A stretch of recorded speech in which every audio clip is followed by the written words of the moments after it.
We're live. Hey, it's Cash Call, everybody. I'm never quite sure when we're connected. I'm watching the Facebook over here, and Zoom is actually telling me that we're live.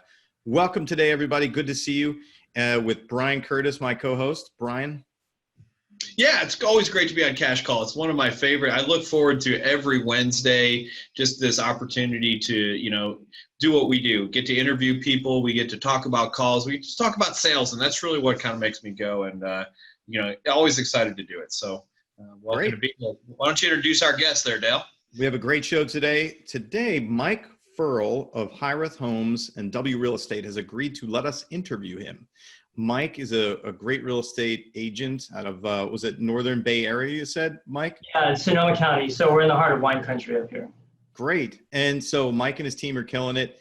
They're working hard. And, one of the reasons that we wanted to bring you Mike today is because Brian and Dale get to sit here and be the gurus on top of the mountain and say, ye shall do things this way. But we wanted to bring you somebody that we actively know who's still in the business. He's a team leader running a team, and he's still taking leads. He's still converting calls on the phone. I mean, I listen to his calls, so I know he's converting them. So we wanted to get his insights from being on the ground, converting these leads on a daily basis, while he's also running his team. And really, we wanted to get his insights on what it's taking to convert these people in a highly competitive environment. So Mike, why don't you just introduce yourself, tell people who you are, what kind of production you guys do, and then we'll move on to the questions. Yeah, so we're a small team. I actually am fairly new in real estate. My background is I was in the automotive industry for about 12 years. I was a general sales manager in a BMW dealership was my last position, and transitioned into real estate about 4 years ago. And so because I had a lot of sales experience, that helped kind of launch to some early success in real estate. So early on, I knew that I needed to create some leverage, and I followed Gary Keller's Millionaire Real Estate Agent kind of platform for starting a small team and do some other online coaching programs. Knew that was kind of the direction that I wanted to go. So 2 years ago, I started our team, Hiraeth Homes, and really it was kind of chaotic when I started. I had no idea what the hell I'm doing. I was doing at the time, and really today, I kind of still question what the hell I'm doing. And but it's with the help of Dale and some other great resources out there in the marketplace, have kind of fine-tuned. And so this year, as far as numbers, we're projected to do about 100 transactions for about 50 million. And our location, our average price point is about $750 approximately. So we're fortunate. I know relative. I was just talking with Brian here before the call started in terms of the average price point. So we are fortunate in that we're located about an hour north of San Francisco, which is the heart of wine country. And our market's been a little bit crazy. We experienced the California wildfires a couple years ago, and so that was 2 years ago. In October, it'll be officially 2 years. And immediately post-fire, home prices shot up. We were writing offers $150,000 over list price, all cash, no contingencies, 1 week close kind of stuff. And so that happened for a while. And so the market was just kind of really, really crazy for a while.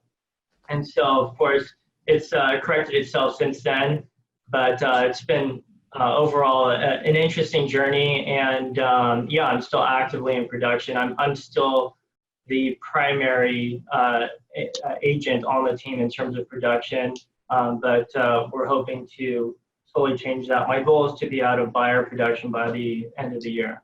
Yeah, nice. I think you're definitely going to be able to do that. Michael, based on what I know. So for people listening, you mentioned that you were in car sales before this. So let's do this. Yeah. Brian was the king of timeshare sales. Oh, right? Wonderful. Okay. Guy's amazing. So Mike, what insights were you able to bring from the car industry and converting leads and sales there, which my hat's off to the people in the car business, man. I feel like that's a hard. Tough business, crappy hours. Yeah. Tough business. All the reasons I got out of the car business, exactly. The car business is very competitive, and when I had started, now it's more than 12 years ago in the car business. It was a great first start into sales, getting acclimated, and learning to communicate effectively with people, and learning just some, sales 101. And so probably the most useful thing that I found in my experience of going to the car business that I was able to bring over into real estate was my follow-up process. And so, in the car business, we had a saying like, call till they buy or die. And like literally, like some people died in the process of our follow-up. Like, John's no longer living, and it was obviously a little bit morbid to make those calls. And unfortunately, would you like to buy a car? Yeah, exactly. So, are you in the market? Yeah. Hey, in real estate, if they die, we have a reason to sell their house. So. Absolutely. Exactly. There's always an opportunity there. So I knew that that was how I was able to find success in the auto industry, and learning what to say, scripting, role playing, all that kind of stuff, and then carrying that in person. One of the big differences in the auto industry and a lot of sales is that the sales cycle is much shorter than it is in real estate. And so, we push, of course, to try to get a sale that day. Because the way we look at it is this would be the first and potentially the last time that we saw somebody. And so it was a very now business. And comparatively, when I had got into real estate, I had kind of that mindset. It's like, oh, I just met you. Like, let's go buy a house today, And how did that work out? Yeah, it didn't work out very well. So obviously it was a little bit of a learning experience. And so with car sales, and I think when people think of a car salesperson, they think of kind of a pushy salesperson. And part of it is because of the nature that people tend to leave, and not come back. And so in real estate, I had to adjust that a little bit mentally, but still kept that follow-up process, that level of consistency in place. And I guess when I started, one of the things that, I hear a lot of people is like, they get so focused on the license, and I'm like, the license is just a barrier to entry. I know that I needed to get that, right, in order to sell a house. My bigger concern wasn't the getting my license, it was I need to build a database. And so I had taken... wait, hold on a second, wait. Go ahead. So you said when I got in the business, I needed to build a database. How did you know that you needed to build a database when you got into the business? And what did that mean for you? I knew going into it that the broker, nobody's going to be providing leads. And we were really fortunate in the car business, and we took it for granted that people was literally knocking on your door like, hey, can I buy this $70,000 car? People don't knock on our door usually. Yeah. And so nobody's there. And it was funny because as a sales manager, we had so many leads in the car business that people would actually we called opportunities ups, whoever's next up, would say, okay, you're up. So people would be exhausted in the process of talking to clients throughout the day, that they would actually, when lunch came on Saturdays, we would order lunch, whatever, pizza, burgers, the whole staff would take off. Clients would come in and they're like, no, I'm not up. I'm eating lunch. And I'm like, I'm up. Are you serious? And so you were a manager, right? You were a manager I was, yeah. And so when I ran the BMW store, I couldn't believe that, and the mindset behind that. And switching into real estate, it makes you value so much more every single opportunity, because you don't have that. And people are paying for leads, so you can actually evaluate leads on a cost per lead basis, right? If you're buying Zillow leads, $250 a lead, in our market here. So just all kinds of crazy stuff.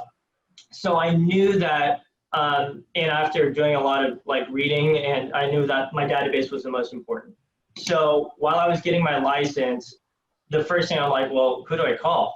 I don't even have my license. I don't even know anything about real estate. I like houses. So I literally went through my phone and called, text, emailed every, I had 650 contacts on my phone. Just went through everybody on my phone.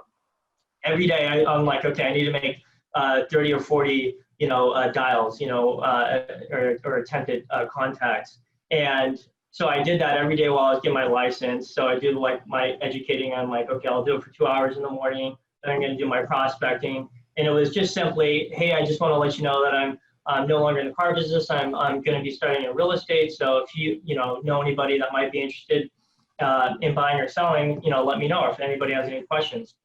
it was really basic. I had no real script. And so I used something really basic as really just a means to create awareness that I was no longer in the car business, that now I'm doing real estate. So, and then I used a yellow notepad, right? Just like this. And how did that work out, Mike? What was the result? So it wasn't very good at first. I made a lot of attempts. People were like, oh, great, you know, that's wonderful. Yeah, because my next question was going to be, and then what did you do after you contacted all those people? And then you're sitting there day 4. By sheer numbers, I don't know. It was probably after around 1,200 contacts, I think it was, because I've been keeping a list. I ended up getting one person that was interested, and they were in the market. And so that ended up being my first transaction. And so the week that I took the test, I had already had been kind of in the process of working with my brokerage and getting all my paperwork set up. And so that week that I got my license, I think it was like 3 days later, we had them in contract. And Great. so you know, I had already been kind of like learning a little bit about them and communicating. I think I probably wasn't following all the strict guidelines because I didn't have my license at the time, but I was excited, right? And so it was my first deal, and I was going out there, and I wanted to get the momentum. And so anyways, that was my first transaction.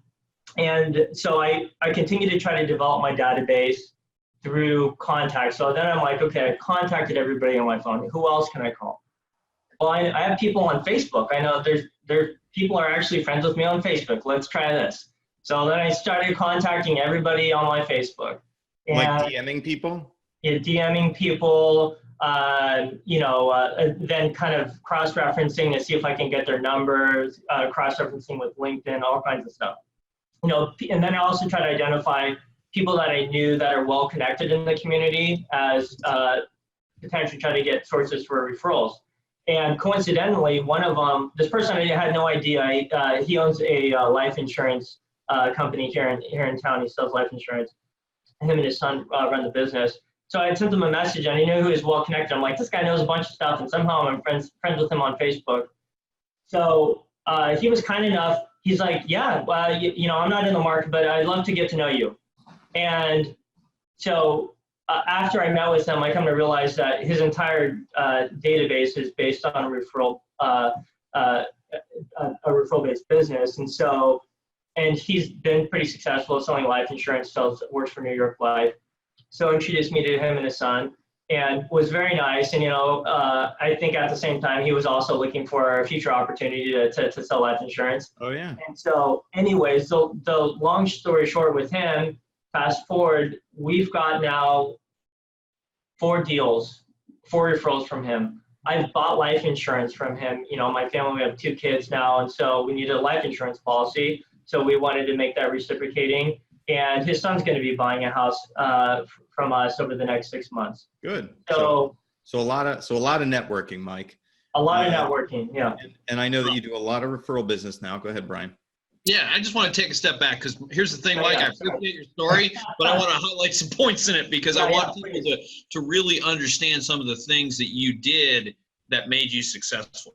Because I guarantee you there's people listening going, well, I can't do that. I don't have 1,200 people to call. I don't have 650 people. And by the way, I'm covering objections, you know, just like I'm sure you guys do every day. And Brian, I want to point this out. First of all, when Mike contacted those 650 people in his database, Mike, you got 1 deal out of it, right? Yeah.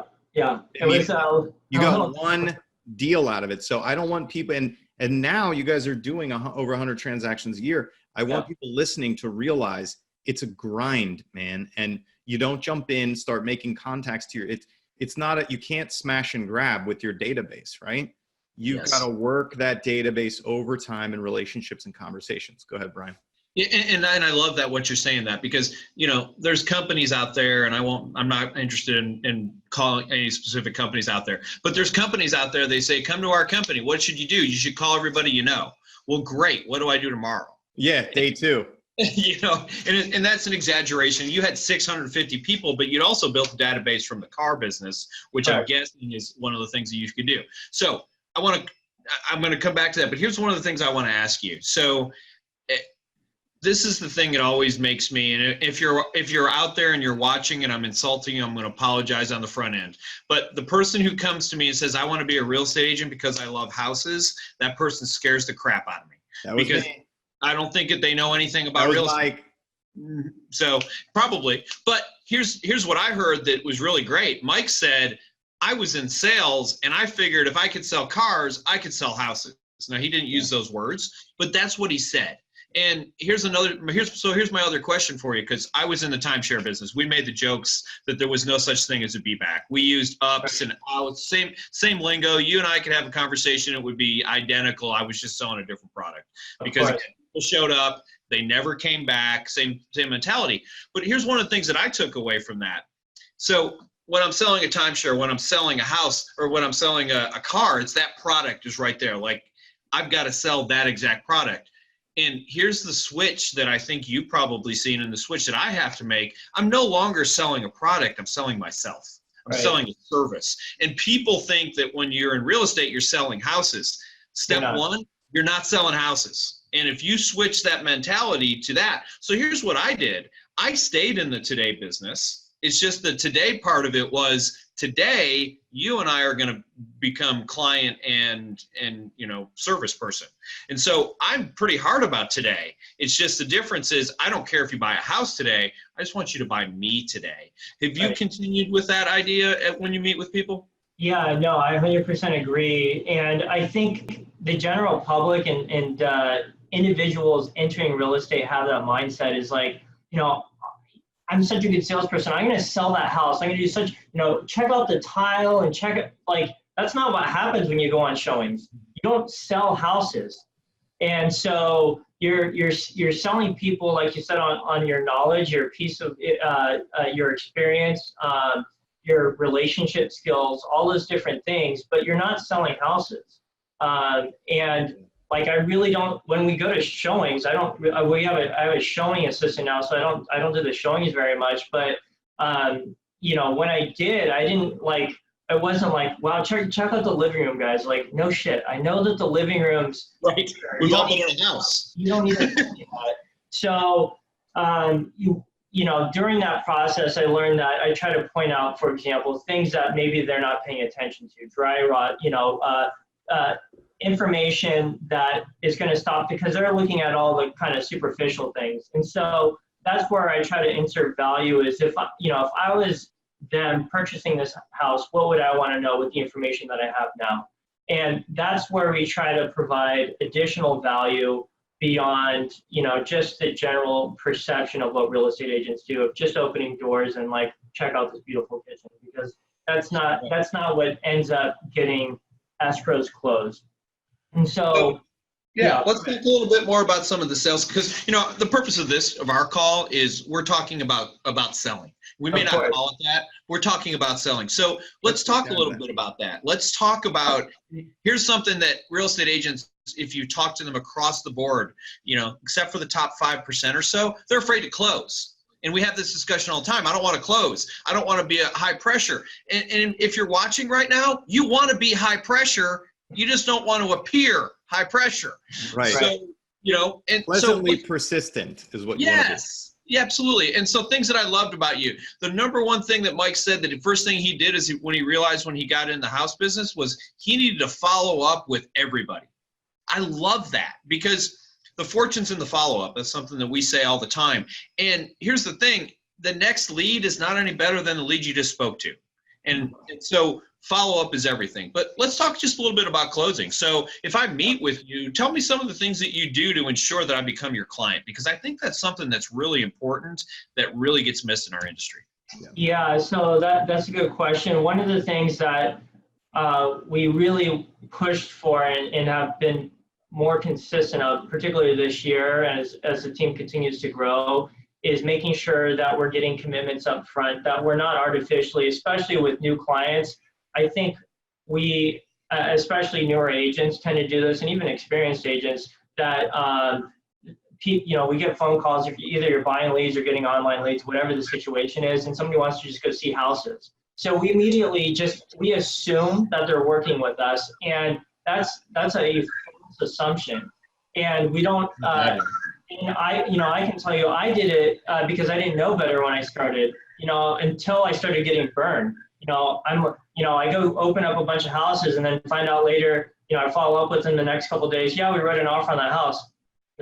They show up to the viewing with their agent. Yeah, I've never had that happen, but I've heard that happen. I'm just like, oh my gosh. And so it only takes one or two times, for those situations to come up. I'm like, this ain't gonna happen again, right? So, one of the things that was really like mind-blowing to me that when I was first introduced to it was the buyer's consultation and getting buyer's agreement signed. And at first I kind of like mentally pushed back. I'm like, why would people, it doesn't really make sense. Nobody else does this, was in the back of my mind. Nobody else in our area does this. And so part of it was just being unfamiliar. And I'm like, well, if nobody else does it, why should I have to do it? And,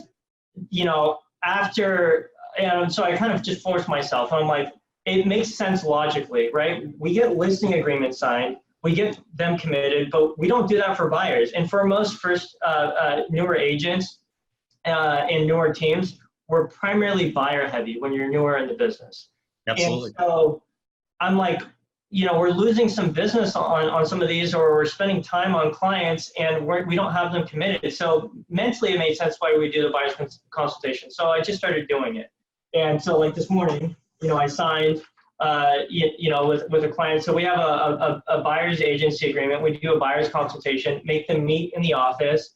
And is it, am I 100% consistent? Definitely not, but we shoot for 100%. And as a result, we ask them we tell them we're going to be making a commitment to you. And in return, we ask that you make a commitment to us in this process, that we're going to be representing you in the purchase of your home. It's black and white.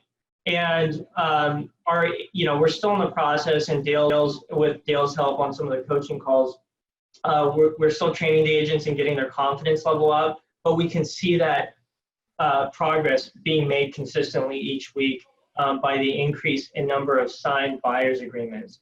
And so it just, for us, it secures them. It makes it also perceived to the buyers that we're professionals, right? It makes sense that we should be doing this. And the fact that agents are not doing this is actually really surprising. The fact that I wasn't doing it previously, was really disturbing. So, yeah. And so Mike, the language that you use, which you just gave us a little sample of it, it's pretty straightforward, right? It's very straight. Yeah. I know that you guys have a couple of value propositions that you drop in there before you say, let's move forward and do whatever, please sign here, right? Exactly. So, I've seen all kinds of, I think some people overcomplicate this process. We've kept it to one piece of paper because you've got all these legal documents and 15 pages of stuff. That's when people get a little bit crazy, and if you're trying to explain all that, it's just too much. So we just keep it really simple. And basically on here, it says what we're committing to them, very black and white. And so, we run through that, and that's how I open it up. I flip the paper around and I just say, listen, it's really important to us that we're transparent in this process, that you understand exactly what you're getting from us. And so we want to make sure that you understand what we're committing to you in this process. And so the first thing is we want to make sure that you're 100% comfortable. And at any point that you feel that we're not living up to our promise to you, or our level of service, or even if you change your mind, maybe you decide that you want to rent, that you can cancel this relationship at any point in time, right? So just on a side note, we kind of lead with that. I keep it really short just to give people are like, feel afraid of contracts and all this stuff like that. And honestly, we don't want to work with somebody that they feel that we're doing a disservice to them. We would be doing them a disservice if we kept them attached to the hip. And some listing agents will do that, on the listing side, and they have photos with their cell phone, whatever the situation is, but they're like, we're going to keep you on contract for 6 months. That's unfair to the client. Yes, cell phone pictures. Right. So we communicate that. Then we say, one of the other things that we hear from our clients, and one of the things that you communicated to us, is that communication is really important to you. So one of the things that we make a promise to you is, once we're in escrow, we will update you every single week with what the status is and what's happening, because there's a lot of moving pieces, and we want to make sure that you fully understand what's going on. If at any point that we fail to do that, we actually will credit you $500 towards your closing costs. Now, we've never actually had to do that, but that's something that we just want to make sure that you fully feel that supported with, and that you fully understand what's going on, that we're going to guarantee that level of communication. And then the last thing that we do is we want to make sure ultimately throughout all of this that you guys, that your happiness and that your enjoyment in the house is the number one focus. And so if after 24 months, within a 24-month period after you purchase your home, if for any reason you're not satisfied with your purchase, we'll offer to sell your home at no cost on the sales commission on our side. Okay. And so that's our Brian likes the risk reversal stuff, right, Brian?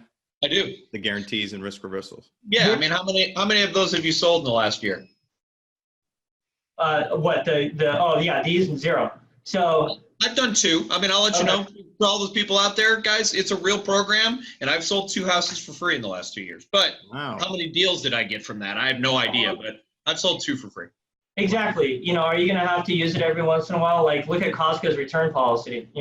Like Costco, we returned a rug like from a year and a half ago to Costco or something, but because of that, we'll continue to do business. Like we love that. We love that type of program. So in any event, we keep it nice and short and simple, and then we just say, so do you have any questions regarding that? No. Wonderful. So that's our commitment to you. I'm going to sign here, signifying that we're going to fulfill these commitments, and your signature here below just communicates that you're making a commitment to use us in the purchase of your next home.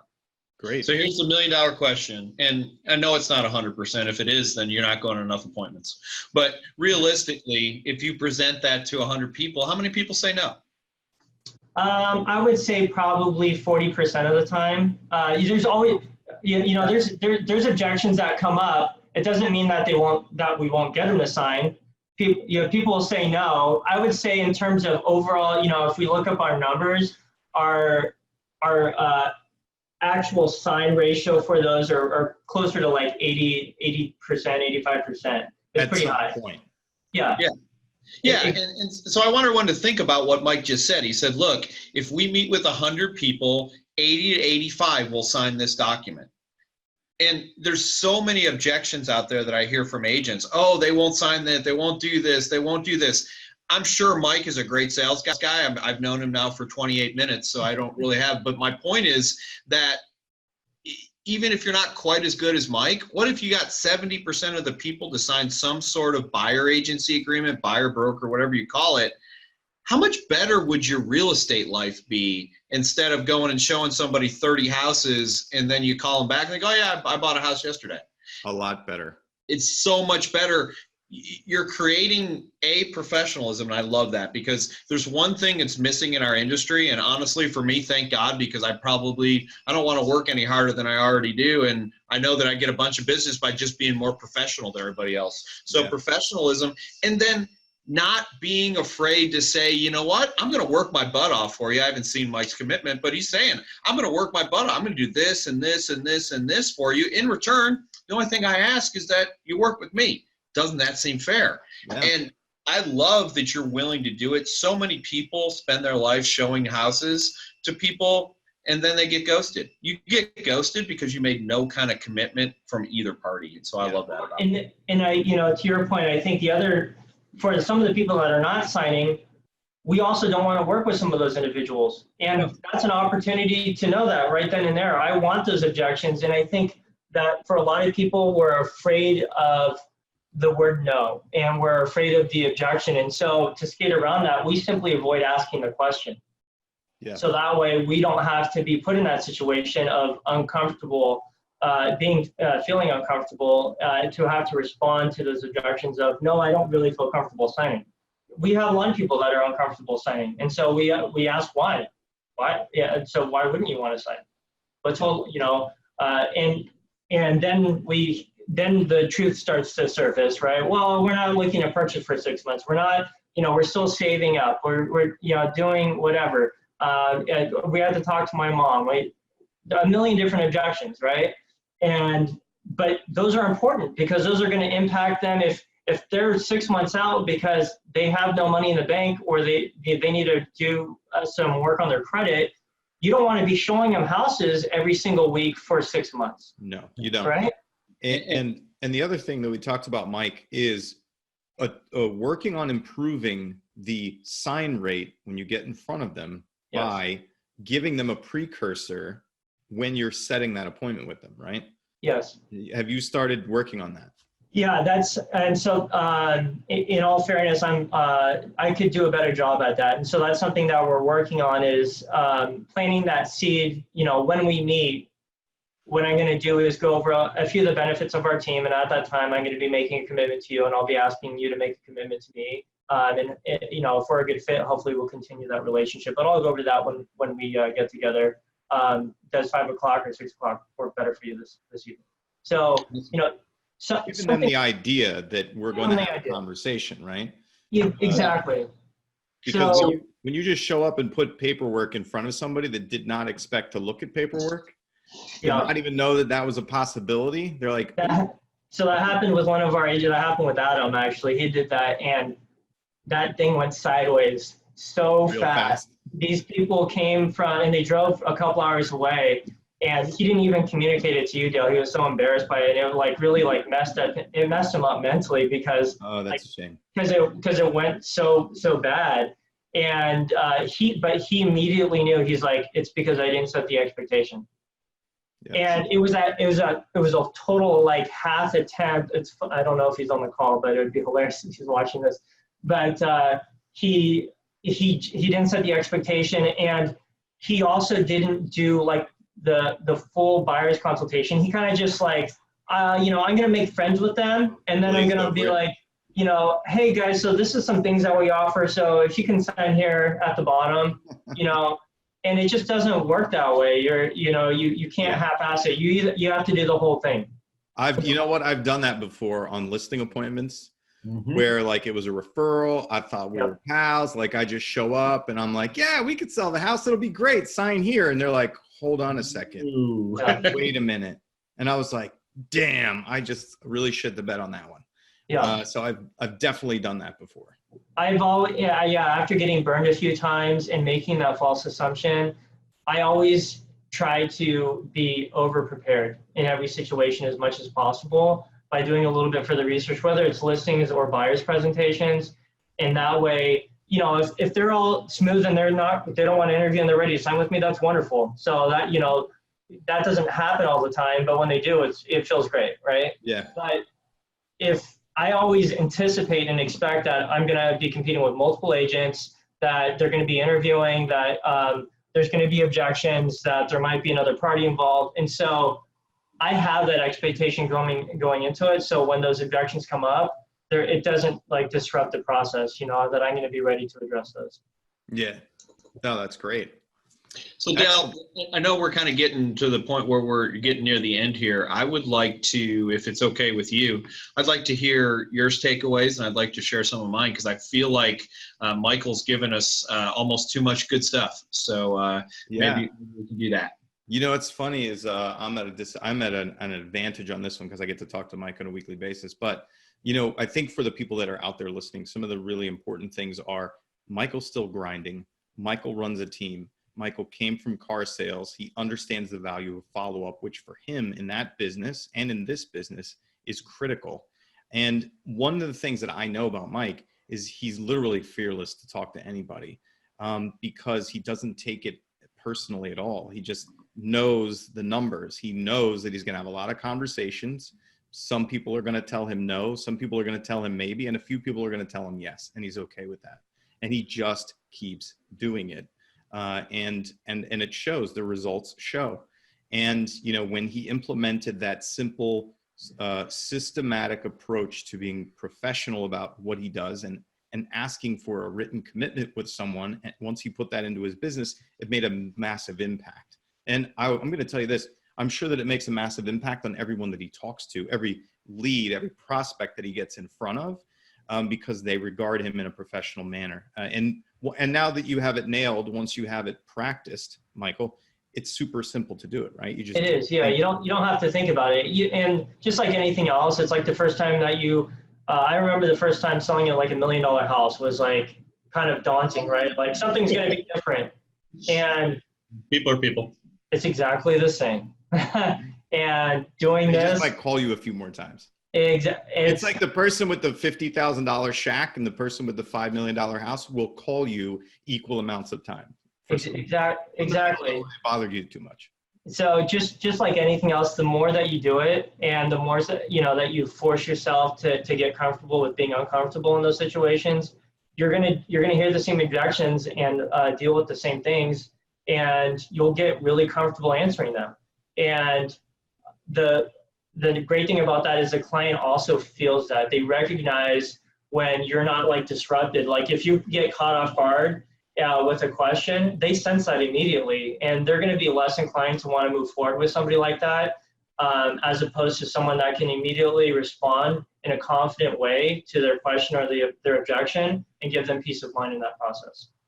Absolutely. So here's my takeaways real quick. So, and I've been writing them down during the thing. If you see me typing, I'm typing on a word spreadsheet. So follow-up is everything. And I love that was where you started. You said, you know what, I got in this business and I knew that I had to follow up with everybody and build a database.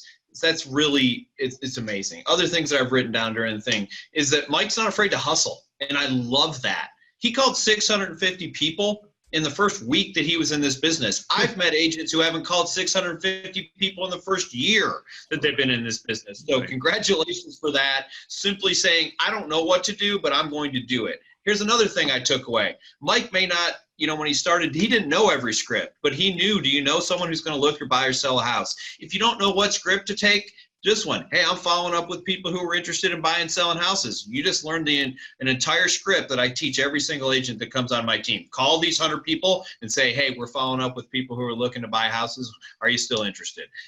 Simple script.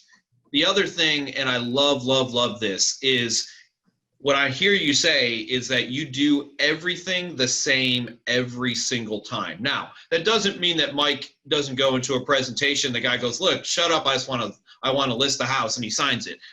He wasn't saying that, but his plan was to go and do the presentation as if the person didn't know anything about real estate and didn't know anything about him. If you show up 100% every single time, your closing percentage goes up. And here's the reason it goes up. First of all, it's professional. And second of all, you have confidence in it because you've done it 100 times. So, and if there's one thing that can't be taught, but the thing that can help you get the most success is simply being confident, guys. Be confident like Mike is. I've never seen Mike on a presentation, but I feel confident that he's confident during that presentation. So, and that's because he's worked at it, not because he's a great sales guy, because he worked at it and he found a way to do it over and over and over again. Yeah.